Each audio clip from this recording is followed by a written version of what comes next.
Hey everybody, welcome to etrailer.com. I'm Bobby, and today we're taking a look at the Kuat Sherpa 2.0 here on our 2020 Nissan Murano. Now the Sherpa is great if you are looking a way of getting those lightweight bikes to the trails with you in a nice, effective, stylish looking carrier. You'll notice today that we do have our carbon frame bikes up on here, and the reason for that is that the Sherpa doesn't actually have any frame contact. Utilizing a tire hold ratcheting arm system, we're not going to have any kind of frame contact, allowing us to carry these carbon frame bikes as we won't be warping those frames. With that tire hold too, you're probably going to negate a lot of the issues you might run into with other kind of frame style carriers, whether they be platform or hanging style, since we only have to actually worry about our tires. Not going to have any issues with the step-through bikes, women's bikes, or even kiddos bikes. Makes it a nice little versatile carrier. Speaking about its versatility though, you will notice that we kind of have a set kind of wheel length here today on our cradles. Now they do a pretty good job of kind of oscillating here to allow us to get just a little bit. If you are looking a little wider, you'll see that your wheels will kind of hang off a little bit to the end here. So unfortunately, not going to be great at actually shifting those around, so that you start limiting yourself just a little bit there.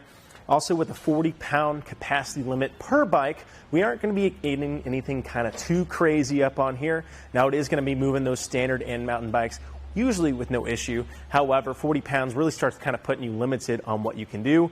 If you are looking for a bit heavier of a bike rack solution, I might recommend either going up to the Kuat Envy, which is putting you around 60-pound capacity, or you can start looking at maybe the Kuat Transfer as well. Now that does have a 40 to 60-pound capacity rating difference as well, but they are pretty comparable to this kind of carrier. Talking about the carrier though itself too, you will notice that it does have a locking core included on that front platform, which can be great if we want to go ahead and start looping our included cable through our bikes and securing it right here. I do like how it's on the front. Sometimes you'll start seeing them being placed in the middle or even the back, and that just becomes way more difficult to get to, especially as we get to bikes up on here. Now the ratcheting arms work very well, and they do have that nice stylish kind of copper orange on the inside there as well. You can see it does a good job of not popping off, doing a good job of just ratcheting down with no issue at all. Now, before we take this guy off and show how easy it is, I do want to go ahead and notice some of the big features that I think it really starts showcasing. First off, though, we can actually tilt this away from our vehicle while we have our bikes loaded. So, if you are looking a way of accessing that spacious back cargo in the Murano, we definitely can with this guy.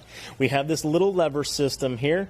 Now, if you wanted to, you could take a boot and kind of push it underneath. I think it's a little awkward to get to, especially if you had two bikes in this position. So I think it's just better to kind of reach in here, make sure we're supporting our carrier, and just gently tilting this away. Keep in mind, as you get 40 pounds on each bike on there, it is going to get a little bit heavier. As long as you support it, though, we shouldn't have any issue. Now I can open this hatch and get those coolers, bike helmets, anything I might need. I think I'd do some grocery shopping on your way home, too. Nice that we can go ahead, pop this guy open. We're not losing access to this hatch with our bikes on there, not crawling around those seats. Very quick and easy to get to. And to walk it up is even easier. All I want to do is support my carrier. Can utilize those arms and walk it in position. You can hear that click and watch that lever go ahead and secure itself. You can see right back in it with no problems at all. No pins and clips that I have to worry about. Nice, I can just walk it up and not be too worried.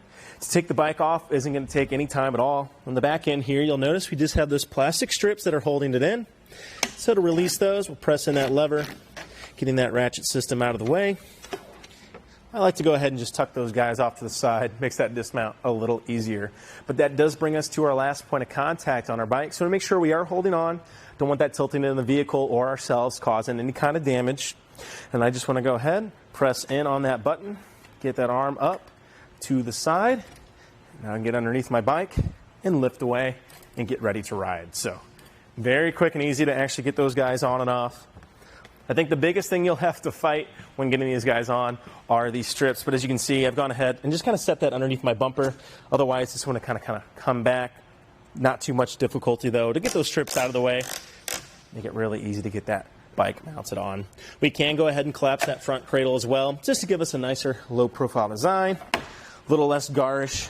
Makes it look nice and clean as we fold it up. Now in this position too, you can see that we are going to maybe have some clearance that we want to keep in mind. As we are further away from our axle, as those front wheels go up, everything in the back will go down. So definitely want to be conscious of how much space we're working with. From the end here, looks like our ratcheting arm system is going to be our furthest point of contact. Go ahead and give us a quick little look there. And right at 20 1/4 there, so about 20 1/4 inches from the bottom of the ground to the top.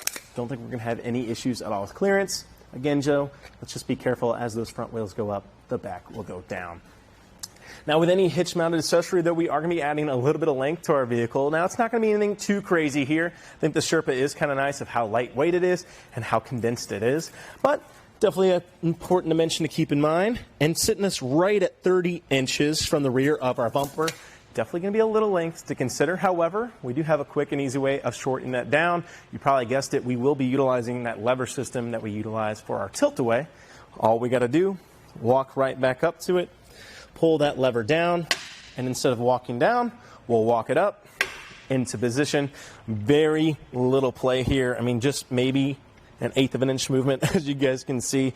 Definitely going to be doing a good job of staying away from Murano. Now, I can only fit a couple fingers in here, so let me go ahead and give us a quick little check there, how close that arm system is. Yep, right at 2 inches there. Now, these guys do have a pretty good resistance, too. As you guys can see, I'm having to hit this quite a lot to actually move it. If you were very worried about it, though, we could take those extra strips to the cradles and hold those arms in. But I haven't seen these guys have any kind of issue, especially with that nice natural resistance. As long as nothing's hitting them like I am, I don't think we're going to have any issues at all. Well, let's go ahead and take a look at that length that we shortened down. Remember, we were at 30 inches, and now we are at 12 3/4 to the end of our anti-rattle device. So already shaving down more than half of that length.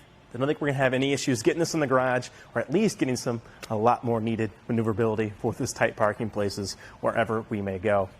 Well, in this position, too, I want to go ahead and give us a quick look at that clearance level. One great thing about this position, though, too, guys, for Hitch Carrier, you will notice it sits below our backup camera. You might be getting a little bit of this clipping in as it is facing down. However, nice that we are getting access to the back of our vehicle. Not going to be covering that up. But to the bottom here of our anti-rattle device, our clearance is going to put us right at 11.5 inches. So definitely something to be in consideration of. However, especially since our bikes won't be carried in this position, we won't be having any issues with those. And again, as long as we're not doing any crazy off-roading, I don't think we're going to have any issue today. That brings us to our receiver here, though. You will notice we have a 2-inch shank here today on side of our 2-inch hitch here. And as you can see, we do have just an included alignment pin, and that does have a locking core on the end that will be key-like to that locking core that we discussed earlier on our platform. That way, our rack is staying attached to our vehicle when we leave it unattended, and our bikes are staying to our carrier. But that does bring us to our anti-rattle device that we've mentioned a few times now. You will notice this guy's actually on the outside here. I'm not having to reach on the inside and tighten an anti-rattle bolt. All I have to do, once I get this set in position, is just simply tighten this with a hand. Now, if you are going for those long kind of road trips and you are having the bikes on there for a long time, it can be worth it to go ahead and take the included Allen wrench and actually tighten that down just a little bit more. Not very necessary if you find yourself just kind of going on a little jaunts for the weekend, I don't think, but nice that we can actually tighten that down. It does add a tool to the installation. However, again, only think we're going to be needing it if we have a lot of heavy duty kind of need for it on those long road trips. So nice that we have that little added feature there to make sure it's nice and tight. Well, I think the Sherpa does a great job for what you want. It is going to be lightweight. You know, you're only at that 40 pounds, but it is staying nice and condensed as well. It's not going to be a huge rack, so I think it's going to be great for people who are just starting to get going and want a nice bike rack for their nice bikes. Again, I already given you guys a couple recommendations if you are looking to broaden that weight capacity, but I think the Sherpa does an excellent job, and I think it does a good job looking good too. Well, I think that about does it for our look at the Kuat Sherpa 2.0 here on our 2020 Nissan Murano. I'm Bobby. Thank you for watching. Here on our test course, we'll start by going through the slalom. This is going to show us the side-to-side action, which simulates turning corners or evasive maneuvers. Once we get to the alternating speed bumps, we'll see the twisting action. This will simulate hitting a curb or a pothole or driving over uneven pavement. Now lastly, we're going over some full speed bumps, and we can see here the up and down action, and this will just be like driving in and out of a parking lot, garage, or driveway. So we can see here how the bike rack moves with our truck.